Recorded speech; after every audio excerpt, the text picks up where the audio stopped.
మహారాష్ట్రలోని అహ్మద్ నగర్ జిల్లాలో ఉన్న ఒక చిన్న దుమ్ముతో నిండిన ఎవరికీ తెలియని మారుమూల గ్రామం ఆ షిరిడి. ఆ గ్రామంలో అసలు కరెంటు లేదు, సరిగ్గా రూట్లు లేవు. మహా అయితే ఒక 450 కుటుంబాలు ఆ గుడిసెల్లో బతుకుతున్నాయి. కానీ 1854వ సంవత్సరంలో ఆ గ్రామంలో ఒక వింత జరిగింది. శ్రీ సాయి సచ్చరిత్ర అనగా సాయిబాబా జీవిత చరిత్రను కల్లారా చూసి రాసిన గ్రంథం ఇది.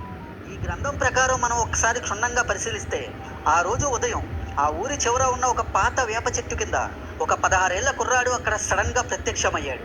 ఆ కుర్రాడు అక్కడికి ఎక్కడి నుండి వచ్చాడో, అతని మతం ఏమిటో, అతను ఎవరి కుమారుడో ఎవ్వరికీ తెలియదు. ఇక ఆ కుర్రాడు ముఖంలో అక్కడ ఏదో తెలియని తేజస్సు. వాతావరణం అక్కడ ఎంత చలిగా ఉన్నా, ఎంత ఎండ కొడుతున్నా ఆ బాలుడు మాత్రం వాటిని పట్టించుకోలేదు. అది చూసి ఆ ఊరి గ్రామస్తులకు ఒక్కసారిగా ఆశ్చర్యం వేసింది. ఇక మహల్సాపతి లాంటి కొందరు పెద్దలు ఆ బాలుడిని చూసి దండం పెట్టుకున్నారు. కానీ సమాజంలో అందరూ ఒకేలాగా ఉండరు కదా. మనకు అర్థం కానిది ఏదైనా కనిపిస్తే దాన్ని పిచ్చి అంటాం. అలాగే కొందరు ఆ బాలుడిని పిచ్చివాడు అనుకొని రాళ్లతో కొట్టారు. అయినా ఆ బాలుడికి ఎలాంటి కోపం రాలేదు. అలా కొన్ని రోజులు గడిచాయి. ఉన్నట్టుండి ఒక రోజు ఆ కుర్రాడు అకస్మాత్తుగా అక్కడి నుండి మాయమైపోయాడు. ఎక్కడికి వెళ్ళాడో ఎవరికీ తెలియదు. అలా బాలుడు ఆ ఊరి నుండి వెళ్ళిపోయి సరిగ్గా 3 ఏళ్లు గడిచాయి. అనగా 1858వ సంవత్సరంలో ఒక ముస్లిం పెళ్లి బృందం తమ పెళ్లి మేళాలతో ఎద్దుల బండ్ల మీద షిరిడీకి వచ్చింది. ఆ బండ్లలో ఒక బండిలో నుంచి ఒక యువకుడు కిందకు దిగాడు. ఆ యువకుడే 3 ఏళ్ల క్రితం ఆ వేప చెట్టు కింద కూర్చున్న ఆ బాలుడు. ఆ యువకుడు నేరుగా షిరిడీలోని ఖండోబా ఆలయం వైపు అడుగులు వేశాడు. అంటే శివుడి యొక్క అవతారం ఉన్న ఆలయం అది. ఇక ఆ గుడి యొక్క పూజారి పేరు మహల్సాపతి. ఆయన ఆ గ్రామంలోనే ఒక పెద్ద పూజారి. ఆయన అప్పుడు ఆ యువకుడి కళ్ళల్లోకి చూసిన వెంటనే ఆ పూజారికి ఆ బాలుడిలో ఏదో తెలియని దైవత్వం కనిపించింది. వెంటనే ఆ పూజారి నోటి నుండి వచ్చిన ఒకే ఒక్క మాట, యా సాయి, అంటే రా సాయి, దయచేయి సాయి అని.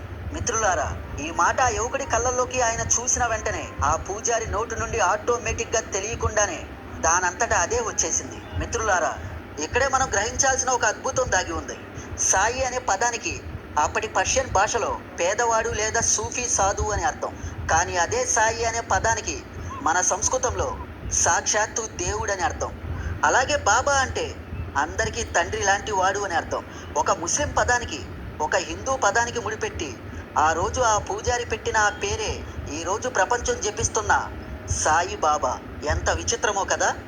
అయితే ఇదంతా విన్నాక మీ అందరి మనసులో మెదిలే అతి పెద్ద ప్రశ్న ఏమిటంటే, అసలు ఆయన పుట్టుక ఏంటి, ఆయన ఎవరికి పుట్టాడు, అసలు ఆయన తల్లిదండ్రులు ఎవరు అని.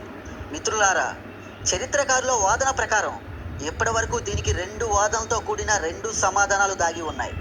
మొదటిగా హిందువుల వాదన చూద్దాం. మహారాష్ట్రలోని పాత్రి అనే ఒక గ్రామంలో ఒక కశ్యప గోత్రానికి చెందిన ఒక బ్రాహ్మణ కుటుంబంలో ఈ సాయిబాబా పుట్టారని, ఆయన తల్లిదండ్రుల పేర్లు గంగాబావు, దేవికి గిరి అని చెబుతారు. అయితే ఆ తల్లిదండ్రులు చిన్నతనంలోనే ఆ సాయిబాబాను ఒక ఫకీరుకు అప్పగించారని, ఆ ఫకీరు దగ్గరే ఆ సాయిబాబా ఆధ్యాత్మిక విద్యను నేర్చుకున్నారని, ఆ తర్వాత ఆయన షిరిడీకి వచ్చి అక్కడ స్థిరపడ్డారని హిందువులు ఈ కథనం ప్రకారం చెబుతూ ఉంటారు. ఇక రెండో వాదన అనగా ముస్లింల వాదనని ఒకసారి మనం చూస్తే, ముస్లింల వాదన ఏమిటంటే, సాయిబాబా చిన్నతనంలోనే అనాథగా మారిన ఆ సాయిబాబాను అజ్మీర్లోని ఒక గొప్ప సూఫీ సంతుకు చెందిన హజరత్ రోషన్ షా అనే ఒక గొప్ప సూఫీ పెంచారని, దాంతో కేవలం 12 ఏళ్లకే సాయిబాబా ఖురాన్ మొత్తం ఆయన వద్ద నేర్చుకున్నారు అని చెబుతారు. ఈ కారణాల వల్లే ముస్లింలు సాయిబాబాను తమ వారసుడిగా భావిస్తారు. ఇక మరో పక్క హిందువులేమో సాయిబాబా బ్రాహ్మణ కుటుంబంలో పుట్టారని మా వారసుడు అని వాళ్ళు భావిస్తారు. కానీ మిత్రులారా, సాయిబాబా తన జీవిత కాలంలో ఎప్పుడూ తాను ఫలానా కులానికి ఫలానా మతానికి చెందిన వాడినని ఎప్పుడూ చెప్పుకోలేదు. ఆయన బ్రతికిన జీవన విధానాన్ని చూసి అప్పటి సమాజమే ఆశ్చర్యపోయింది. ఈ ఒక్క విషయమే అప్పటి సమాజాన్ని పూర్తిగా కన్ఫ్యూజ్ చేసింది. ఎందుకంటే ఆయన జీవించిన విధానం మనం ఇప్పటి వరకు చూసిన ఏ మత గురువులా కాదు, ఒక విప్లవంలా ఉంటుంది. ఆయన చూసిన వాళ్ళందరికీ ఒకే ఒక్క ప్రశ్న, ఇతను ఎవరు అని.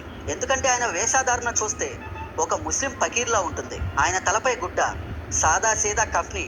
ఆయన ఉండేది కూడా ఒక పాత మసీదులోనే. ద్వారకామయ్యి అనే ఆ మసీదులో కూర్చొని ఎప్పుడు ఉర్దూ మాటలు మాట్లాడేవారు. భోజనానికి ముందు ముస్లింలాగా ఫాతిహా చదివించేవారు.